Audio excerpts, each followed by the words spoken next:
Heroine அவங்க வந்து ராணி டீச்சரோட பொண்ணு. எந்த டீச்சர்?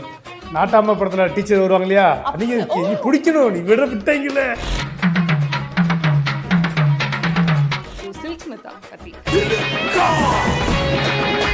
அது வந்து பேக்ட்ராப்பில் அதை வச்சும் போதே எங்களுக்கு ஒரு பெரிய இந்த சாங் வந்து கொஞ்சம் சில்க்ஸ்மித்தாவே இருக்கிற மாதிரி ஒரு ஃபீலிங் ஆகிப்போச்சு. ஆட்டமும் பாட்டமும் அது வேற லெவல் ஆகிப்போச்சு. அதில் ஒரு புதுமுகத்தை அறிமுகப்படுத்திருக்காரு.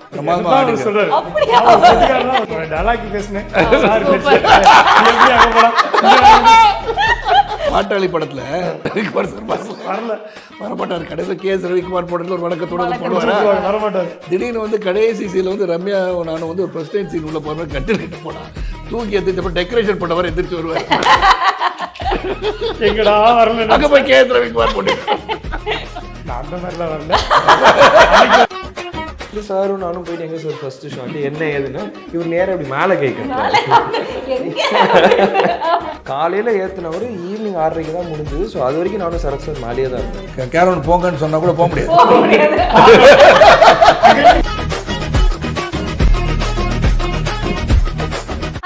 Deepika from red knoll. இன்னைக்கு நம்மளோட கொம்பு சிவி டீம் இருக்காங்க. வணக்கம் வணக்கம் வணக்கம். எப்படி இருக்கீங்க எல்லாரும்? சிறப்பாக இருக்கும். எனக்கு எடுத்தோடனே அந்த ட்ரெய்லர் டீசர்லாம் பார்க்கும்போது எங்களுக்கு ஒரு மாதிரி என்னன்னு சொல்கிறது, ஒரு ஏஜ் ஓல்டு கனெக்ட் மாதிரி. அப்பாடா ஏதோ தமிழ் சினிமாவில் எப்பயோ பார்த்த படங்கள் வந்து திருப்பி ஒரு மாதிரி ஆஹா வர முடியுதே அப்படின்ற மாதிரி ஒரு கனெக்ட்டு. எல்லோரும் என்ன சொன்னாங்க ட்ரெய்லர்லாம் பார்த்துட்டு? எனக்கு இந்த ஃபீல் இருந்தது. எல்லாரும் பார்த்துட்டு என்ன சொன்னாங்க? நீங்கள் சொன்ன மாதிரி அந்த பீரியட் லுக்கு அந்த ஃபீல் இருந்தோம். லுக் அண்ட் ஃபீல் எல்லாமே ஒரு பீரியட் 96 நடக்கிற மாதிரி அந்த கதை இருக்கிறனால, அந்த காலகட்டத்தில் நடக்கிற கதைனால அந்த லுக்கெலாம் இருக்கும். ஸோ அது ஸ்பெஷலாக சொன்னாங்க. அப்புறம் இந்த படத்தில் காமெடி அண்ட் ஆக்ஷன் அதுதான் எல்லாருடைய விருப்பமாக இருந்துச்சு. ஸோ வழக்கமான படம் காமெடியை மட்டும் இல்லாமல் ஒரு ஆக்ஷன் மிக்ஸ் பண்ணியிருக்கேன்றது எல்லோரும் சொன்னாங்க. உங்களுக்கு என்ன சார்? எனக்கு வந்து என்ன டிஃப்ரெண்ட் லுக்காக பார்க்குறாங்க எல்லோரும். வந்து இந்த மாதிரி நான் ஒரு ஜென்ரலாக வில்லேஜ் பார்த்துருக்காங்க. அப்போ நான் கொஞ்சம் ஹெவியாக இருந்தேன். அதுக்கப்புறம் படைத்தலைவர் வரும்போது மூஞ்சி முடி எல்லாமே ஃபுல்லாக ஹேர் கவர்டில் இருந்துச்சு. ஸோ ஃபேஸ் நிறைய பேருக்கு தெரியல. இதில் வந்து ப்ராப்பராக நான் உடம்பு குறைச்சி நல்லா ஃபேஸ் தெரிஞ்சு டோட்டலாக ஒரு டிஃப்ரெண்ட் லுக் வந்திருக்கு. ஸோ கம்ப்ளீட்டாக டிஃப்ரெண்ட்டாக நீ பண்ணியிருக்க. ஸோ நீ என்ன தான் பண்ணியிருக்கேன்னு பார்க்கணுன்னு நாங்கள் எதிர்பார்க்குறோம் அப்படின்னு நிறைய பேர் சொன்னாங்க. ஸோ அந்த மாதிரி இருக்குது சார். நீங்கள் சார் உங்களுக்கு என்ன கமெண்ட்ஸ்லாம் வந்தது?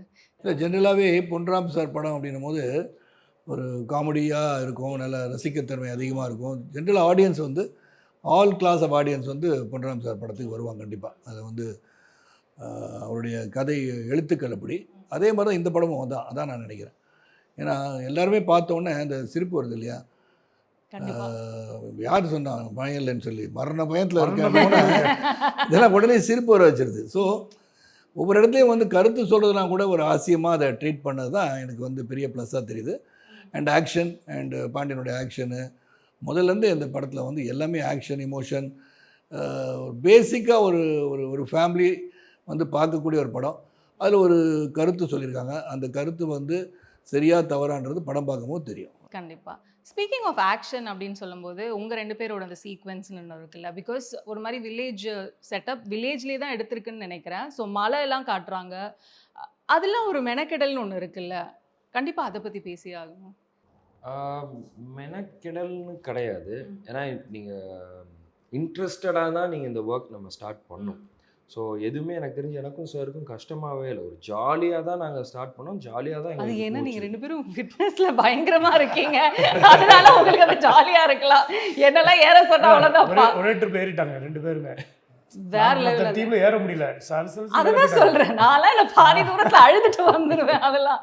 ஸோ இல்லை, அது எங்களுக்கு டிஃப்ரெண்ட்டான எக்ஸ்பீரியன்ஸ் தான். ஏன்னா எனக்கு ஃபஸ்ட்டே நாங்கள் அங்கே போய் நிற்கும் போது எங்கே ஷூட்டுன்னு எங்களுக்கு தெரியாது. ஒரு மழை இருந்தது, கீழே எல்லாருமே நின்றுட்டு இருந்தாங்க. சரின்ட்டு சாரும் நானும் போயிட்டு எங்கே சார் ஃபஸ்ட்டு ஷாட்டு என்ன ஏதுன்னா இவர் நேரம் இப்படி மேலே கை காட்டுறாரு. எங்கே அதுக்கப்புறம் சரி ஓகே நடக்கலாம், சின்ன மலையாக தான் இருக்குது பார்க்கன்னு போனால் தான் லைக் சுற்றி போக வேண்டியதாக இருந்தது. கொஞ்சம் லைக் ஸ்டீப்பான மலை ஏறிட்டோம். காலையில் 6:30 ஃபர்ஸ்ட் ஷாட். காலையில் ஏற்றினவர் ஈவினிங் 6:30 தான் முடிஞ்சது. ஸோ அது வரைக்கும் நானும் சரத் சார் மேலேயே தான் இருந்தேன். ஸோ அது கீழே வர முடியாது. லஞ்சாக தேவைன்னா போய் கேரவன் போங்கன்னு சொன்னால் கூட போக முடியாது. பார்க்கலாம். அப்போ அங்க பார்க்கலாம் உள்ளியா இருக்கும். பிரேக்ஸ்லாம் எப்படி அங்க எடுத்தீங்க? ஒரே ஒரு அங்கே மரம் சாப்பாடு இருந்துச்சு. தான், மேலே சாப்பாடு வந்துருச்சு, மேலே சாப்பாடு மரத்துக்கிலே எல்லாம் நாங்க சுத்தி உட்காந்துப்போம். உட்காந்துட்டு. சாப்பாடு அனைத்தும் ஆமா, எல்லாமே அங்கே தான், எல்லா வசதியும் அங்கே பண்ணி அங்க பண்ணி கொடுத்துட்டாங்க, அவ்வளவுதான். ஆக்சுவலாக ஒரு வசதி இல்லை, அது ஒரு மொட்டை பாறை. ஆ. சிலர் முள்ளாக்கில் அந்த நம்ம இவங்க அவங்க உள்ளூரில் ஊர்க்காரங்க வந்து சாருக்குங்க வந்தோடனே பயங்கர ஹாப்பி ஆகிட்டாங்க. தண்ணி பாட்டில் எடுத்து வருது, எல்லாம் தூக்கிட்டு வருது. நாங்கள் யாருக்குமே அவங்களே எல்லா வேலையும் பண்ணிட்டாங்க. அதில் இவங்க உட்கார இடம்லாம் முள் குத்திருன்னு சொல்லி மேலே தண்ணி முள்ளை வெட்டுவாங்க இல்லையா, வெட்டும்போது உதிர்ந்துடும் அந்த முள். பண்டு ஃபுல்லாக விழுந்துருக்கு, வேற எங்கேயும் இருக்காது. ஐயோ ரெடி உட்காரண்ணா, உட்காந்தா எந்திரிக்க முடியாது. ஐயோ. ஆனா அது இந்த மாதிரி. பாறை மலைக்கு பின்னாடி வந்து ஒரு கதை இருக்கு அப்படின்னு நான் கேள்விப்பட்டேன். அங்க சின்ன வயசுல நீங்க விளையாடின இடம் அப்படின்லாம் சொன்னாங்க. ஆமா, அதான் எனக்கு பழக்கப்பட்ட இடம். நாங்கள் ஏறிடுவோம், டக்கு டக்குன்னு போயிடுவோம். இது இப்படி இருக்கும் ஆமா, மலை. நீங்க நேரா போய் இப்படி ஏறிடுறீங்க. ஆமாம் சார், சைடுல ஸ்ட்ரைட்டாகவே ஏறுவோம் அதான் சார். அவங்கள இப்படி செங்குத்தா ஏறி ஏறுவோம். இருக்காங்க. இப்போ கொஞ்சம் ஸ்லிப்பான உருண்டு கீழே தான் வரணும். அந்த மாதிரி ஐயோ. ஃபுல்லாக பாறை இருக்கும். ம். சரள மாதிரி இருக்கும். அவர் ஒரு தடவை பச்சை கூட உருண்டு வலிக்கும். கீழே வரல, ஏன் சொல்லுங்க? ஏன்? பழக்கம்னால இல்ல உருண்டு கீழே வந்து இங்க இருக்க மாட்டார்ல. Sir, sir. ஏய், ஏய், இந்த படத்தில் அதை விட்டுட்டோம் சார். அந்த ஏஐ மேட்டர்ல ஆமா ஆமா அது வந்து ஒரு படத்தில் ஒரு முக்கியமான ஒரு கேரக்டர் இருக்கிறது. ஆமா ஆமா. சொல்லி ஆனோம். சொல்லுங்க அவரை பத்தி. ஒரு செல்வம் சொல்லி பூண்டு செல்வம். பூண்டு செல்வம். ஆமாம், அவருடைய ஏஐ ஒரு சீன் ஒன்று இருக்கு, கோரஸா சொல்லாமா சார்? சொல்லுங்க. ஏய், ஏய், ஏய், ஏய், ஏய், ஏய். ஏதாவது பண்ணா அவர் வந்து ஏய், ஏய், ஏய், ஏய். அதுவே ஒரு தனி கெத்து ஃபீல் மாதிரினால அது வந்து கண்டிப்பா. சொன்ன மாதிரி இந்த மாதிரி கஷ்ட துன்பம் படம் பார்த்து வெளியே வந்தபோது சொல்ல ஏய் ஏய் ஏய் ஏய் ஏய் அப்படின்னு போயிடுவாங்க போயிடுவாங்க. என்ன கஷ்டம் வந்தாலும் தண்ணி வரல சார். ஏய், ஏய், ஏய், ஏய், ஏய். அஃப்கோர்ஸ் என்னன்னு சொல்றது, இப்போ இந்த டீம் பார்த்தாலே தெரியுது படமும் வந்து பயங்கர ஜாலியா இருக்கும் அப்படின்ட்டு. ஸ்பீக்கிங் ஆஃப் யுவர் ஃபிட்னஸ் பத்தி பேசும்போது அதான் அதை கண்டினியூ பண்ணலாமே அப்படின்னு தான். So you are ageing in reverse sir. How, எப்படி நீங்க தானே இல்ல, டிப்ஸ் தானே கேட்டு வாங்கினீங்க? எக்ஸசைஸ்ன்றது வந்து ஒரு ஹேபிட்டாக மாறிடுச்சுன்னா அது தொடர்ந்து நீங்கள் விட்டால் கூட ஒரு இப்போ நான் வந்து ஒரு 1 மந்த்தாக கொஞ்சம் எக்ஸசைஸ் பண்ணல. ஏன்னா என் ட்ரெயினர் வந்து இப்போ நிறைய இடத்துக்கு போயிட்டார். ஸோ அது மூடு கொஞ்சம் வரணும். அது என்ன போய் பண்ணும்போது யாராச்சும் கூட இருக்கணும். ஏன்னா வெயிட்ஸே போட்டால் கூட அந்த வெயிட்ஸை திருப்பி கலட்டி திருப்பி மாட்டி திருப்பி அங்கே வைக்கிறதுன்றது it's very big job. Automatic machines இருந்தால் கூட மிஷினில் ஆட் பண்ணல வெயிட்டை. அதெல்லாம் வந்து ஒருத்தர் இருந்தால் வந்து செய்கிறது ஈஸி, மோட்டிவேட்டடாக இருக்கும். அதனால் இந்த ஒரு 1 மந்த் கொஞ்சம் ரிலாக்ஸ்ட் ஆகிட்டேன். இப்போ இன்னைக்கு காலையில் தான் திருப்பி சிவியராக ஆரம்பித்தேன். ஸோ ஃபிட்னஸ் வந்து ஒரு பார்ட் ஆஃப் மை லைஃப். அது எல்லாருக்கும் அந்த மாதிரி இருக்கும்போது நல்லாயிருக்கும்னு நான் நினைக்கிறேன். நீங்க தான் டிப்ஸ் கேட்டு வாங்கிக்கிட்டீங்களா? இல்லை, நானும் சார் ஒன்றாவே ஒர்க் அவுட் பண்ணுவாங்க. ஸோ அவர் ஷூட் வந்தாலும் கேட்பாரு, உன் டயட் என்ன இருக்குது, எப்படி போயிட்டுருக்கு, என்ன ஏது. ஸோ எனக்கும் எதாவது டவுட் இருந்தால் நான் சார்கிட்ட கேட்டிருக்கேன், சொல்லியிருக்காரு எங்களுக்கு. ஜென்ரலாகவே நாங்கள் இந்த பொன்ராம் சார் எங்களை வந்து நாங்கள் எக்ஸசைஸ் பண்ணுறோமோ இல்லையோ, இந்த மாதிரி மலை ஏற விடுறது, அதுவே ஒரு தனி ஒர்க் அவுட்டா இருந்தது. அதுவே எங்களுக்கு எல்லாம் ப்ராப்பராக அங்கே தெரியல, அந்த ஜிம் நல்ல ஜிம் தான். ஆமாம், நல்லா தான் இருந்துச்சு. இல்லை, நல்ல ஜிம் அங்கே பேசிக்கலி ஒரு நல்ல ஜிம். நல்ல ஆமாம், ஜிம். தேங்க் தம். அவங்களும் கூட இருந்து நல்லா ஹெல்ப்ஃபுல்லாக இருந்தாங்க. சில டம்பிள்ஸ்லாம் கூட ரூம் கொடுத்து விட்டுருந்தார் அந்த தம்பி. ஓகே. ஆல்ரெடி நான் சொன்ன மாதிரி தான் ஒரு கிளாசிக் ஆல்ரெடி அந்த ஓல்டு ஃபீல் ஒரு கொடுக்கறது வந்து 2 விஷயங்கள் நான் கேட்கணும்னு இருந்தேன். One is this poster. இந்த போஸ்டரோட லுக்கே வந்து ஒரு தனி ஃபீல் வந்து கொடுக்குது. இன்னொன்று வந்து சில்க் ஸ்மித்தா பற்றி கண்டிப்பாக பேசி ஆகணும். இந்த போஸ்டர் பற்றியும் சில்க் ஸ்மித்தா. ஷியோர். நான் போஸ்டர் வந்து சில்க் அவங்களுடைய ஃபேன். நமக்கு ரொம்ப பிடிக்கும் அவங்கள. ஏன் பிடிக்குன்னா, நாட் ஒன்லி எல்லாரோட பாயிண்ட் ஆஃப் வேறு வேறு கருத்துக்களாக இருந்தாலும் எனக்கு ஒரு ஆக்ட்ரஸை ரொம்ப பிடிக்கும். மெயினாக அவங்க அவங்க அந்த காமெடி பண்ணுவாங்க. நிறைய பேர் அதை நோட் பண்ண மாட்டாங்க. ஆக்சுவலி நிறைய காமெடி பண்ணுவாங்க. ஸோ எனக்கு அவங்க காமெடி ரொம்ப பிடிக்கும். அவங்க பண்ணுற காமெடியாக இருக்கட்டும் எல்லாமே பிடிக்கும். நீங்கள் அவங்கள பார்க்கும்போது ஸ்க்ரீனில் பார்க்கும்போது ரொம்ப ஹாப்பியாக இருக்கும். அது எனக்கு உண்டு. ஸோ இந்த படத்தில் ஒரு காலகட்டமே 90ஸ்ல நடக்கிற ஒரு கதைனால அவங்கள அவாய்ட் பண்ணி பண்ண முடியாது இல்லையா. அதனால் அவங்கள வச்சுட்டு ஒரு சீக்வன்ஸ் வச்சுருந்தோம். ஒரு செட்டில் வந்து செட்டு ஒன்று சாங் போட்டிருந்தோம். அப்போ அந்த படம் வந்து ஒரு பெரிய சைஸில் நம்ம ஆர்ட்டில் வரைய மாதிரி இருந்துச்சு. ஒரு ஆர்டர் எடுத்து அதை வரைஞ்சி அந்த தத்துரூபமாக அதை எடுத்துகிட்டு வந்தார்.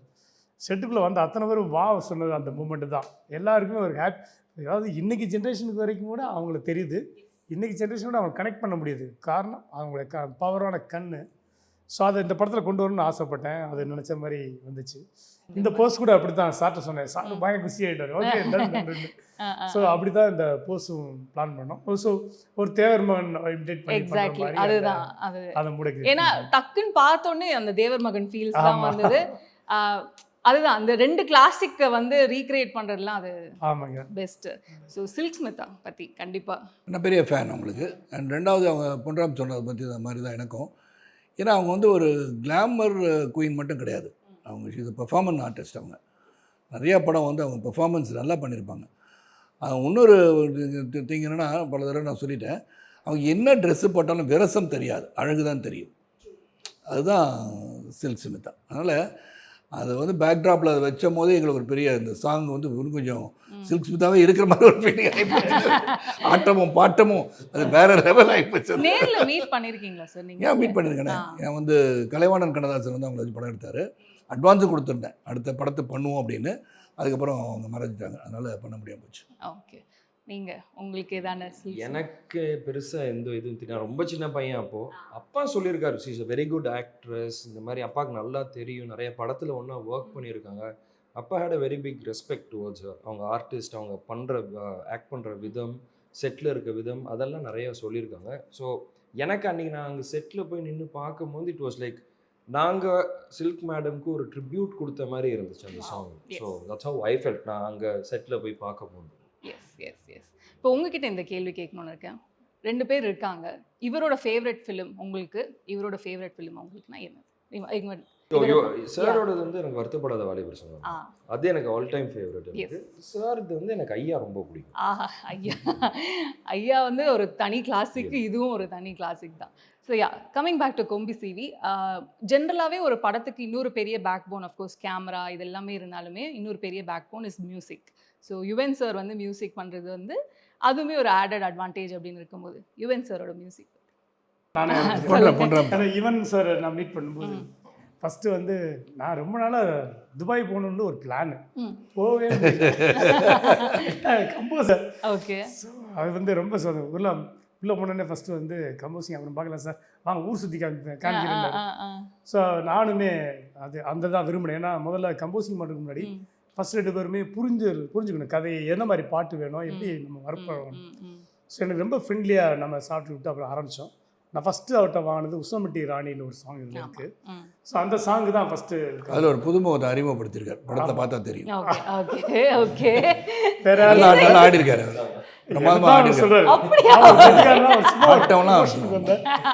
டயலாக் பேசினேன்.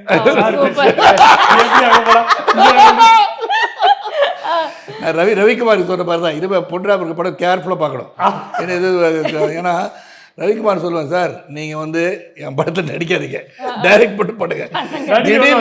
இல்லை என்ன நடக்கு தெரியுமா, கூட இருக்க அது சார் இப்படி பேசலாம் சார், இன்னொரு சீன் இப்படி வச்சுக்கலாம் சார் சொல்லி அதை பில்டப் பண்ணி விட்டுருவாங்க. எனக்கு அதை விட என்னன்னா சார், நடிக்கிறேன்னு சொல்லி நமக்கு மேக்கப் போடுவாங்க பாருங்க, ஆடாடா ஐயோ நமக்கு கூச்சமாக இருக்கு. மேக்கப் போட்டு விட்ருவாங்க, காஸ்டியூம் போட்டு விட்ருவாங்க. அன்றைக்கி ஒரு நாள் வந்து அது பயங்கரமாக இருந்துச்சு. இதில் என்னென்ன பண்ண பாட்டாளி படத்தில் எங்கேயுமே வரல வாய்ஸ். சரி, ஆஹா இந்த படத்தில் வந்து ரவிக்குமார் சார் வரமாட்டார். கடைசியில் கேஎஸ் ரவிக்குமார் போட்டதில் ஒரு வணக்கத்தோடு போடுவார், வரமாட்டார். திடீர்னு வந்து கடைசி சீனில் வந்து ரம்யா நானும் வந்து ஒரு ஃபர்ஸ்ட் டைம் சீன் உள்ள போகிற மாதிரி கட்டில் கிட்ட போனால் தூக்கி எந்திரிச்சப்போ டெக்கரேஷன் பண்ணவர் எந்திரிச்சு வருவார். எங்கடா வரல, அங்கே போய் கேஎஸ் ரவிக்குமார் போட்டு. நான் அந்த மாதிரிலாம் வரல. ஒரு கொட்டு அடிக்கிறதுக்கு ஆள் இல்லை, சரி நம்ம போவோமே அப்படின்னு வந்தது. ஆக்சுவலாக நீங்கள் பார்த்தீங்கன்னா ரொம்ப நல்லா மேக்கப் போட்டிருந்தாங்க. எனக்கு செட்டை கூப்பிட்டு போயிட்டாங்க, எனக்கு இவர் சார் பண்ணுறாருன்னே தெரியல. எல்லா கொட்டுக்காரங்கிட்ட எல்லார்ட்டையும் பேசிட்டு நான் வணக்கம் சொல்லிட்டு நின்றுக்கிட்டே இருக்கேன். அசிஸ்டன்ட் டைரக்டர் வந்து அப்புறம் வந்துட்டு திடீர்னு வந்துட்டு சார் டைரக்டர் சார் கூப்பிடுறாரு. இங்கே நானும் பக்கத்துல இருந்து தட்டிக்கிட்டே இருக்காரு, எங்க காணவே இல்லை, பக்கத்துல தான் இருக்கு. அதுக்கப்புறம் தான் நோட்டே பண்றேன். ஆப்டா செட்டா இருந்தாரு, அந்த கேரக்டர் சூப்பரா இருந்தாரு. எனக்கு அடையாளமே கண்டுபிடிக்க முடியல. ஆனா ஓரமா ஏதாவது ஆசை இருந்ததா சார், ஆன் ஸ்கிரீன் வரணும் இருந்ததே இந்த மாதிரி வந்துட்டு போயிடலாம் நம்ம மாட்டிக்குவோம். நானும் கேட்டேன் சார் கிட்ட, சார் ஃபுல் சாங் வாங்க 2 பேரும் சேர்ந்தே ஆடுவோம், வேண்டாம் அப்படின்ட்டு நம்மள எப்படாலும் காத்துட்டு இருப்பாங்க.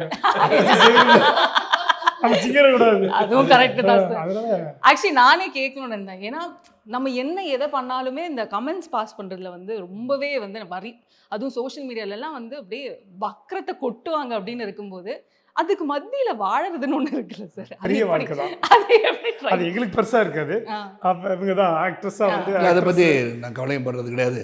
அவங்க என்ஜாய் பண்றாங்கல்ல, அவ்வளவுதான். என்னை பற்றி அவங்க திட்டியோ இல்லாட்டி வந்து அசிங்கமாக ஏதோ சொல்லியோ பண்ணுறோன்னா அவங்க சந்தோஷத்தை வந்து நம்ம ஏன் கெடுக்கணும்? Anything sir. அது ஏதான நீங்க ஒரு கேரக்டரோ இல்ல நீ ஆடோ ஏதோ பண்ணாலுமே ஏதான ஜட்ஜ்மெண்டல் கமெண்ட்ஸ்லாம் வந்து அது வரதான் செய்யும். அதெல்லாம் நம்ம பார்க்காம இருக்கிறது நல்லது. பார்த்து வந்து டென்ஷன் ஆகணும்னு அவசியமும் கிடையாது. என்னை பொறுத்தவரை அந்த மாதிரி நான் வந்து கமெண்ட்ஸுக்குள்ளே போக மாட்டேன். நான் எதுவும் பதிவு போட்டேன்னா உள்ளத்தின் அடித்தளத்தில் உண்மையாக இது சொல்ல வேண்டும் நினைச்சா சொல்லிடுவேன். அதுக்கப்புறமே கமெண்ட்ஸ் அவன் கொடுக்குறது. நான் தான் என்னுடைய இதை சொல்லிட்டேன்ல. அதுக்கப்புறம் நீங்கள் வரவே இருங்க யாச்சும் ஒன்று சொன்னால் யார் சொன்னாலும் சரி, அது வந்து ஏதாச்சும் ஒரு கருத்து இருக்க தான் செய்யும். எதிர்மறை கருத்துக்கள் இருக்க தான் செய்யும். இல்லாமல் எப்படி இருக்க முடியும் இல்லையா? அதனால் என்னை பொறுத்த வரைக்கும் I don't worry about that. ஆனால் அது பர்சனல் அட்டாக்காக வந்துச்சுன்னா அது நான் வந்து பல முறை சொல்லிட்டேன். பர்சனல் அட்டாக்காக என் ஃபேமிலி பற்றியோ என்னை பற்றியோ ரொம்ப பர்சனலாக வக்கரமாக எதுவும் சொன்னான்னா எங்கே இருந்தாலும் தேடி கண்டுபிடிச்சிடும். அதுக்கப்புறம் நடக்கிறது வேறு.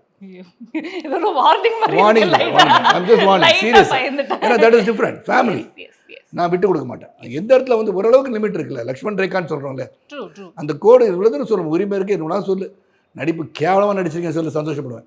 ஏன்னா அது அவனுக்கு உரிமை. அவனுக்கு பிடிக்கலன்னா என்ன திட்டு, என்ன கேவலமாக நடிச்சு என்ன படமாக நடிக்கிறான் சொல்லு, I won't get anger. But when it comes to family, தேவையில்லாமல் வந்து எங்கேயோ இருக்கிற என் பொண்ணையோ என் பையனையோ வந்து சொன்னால் அது வேஸ்ட் இல்லை. என்னை பற்றி நீ என்ன பேசு, don't bring them inside a picture சொல்லு. True well sir.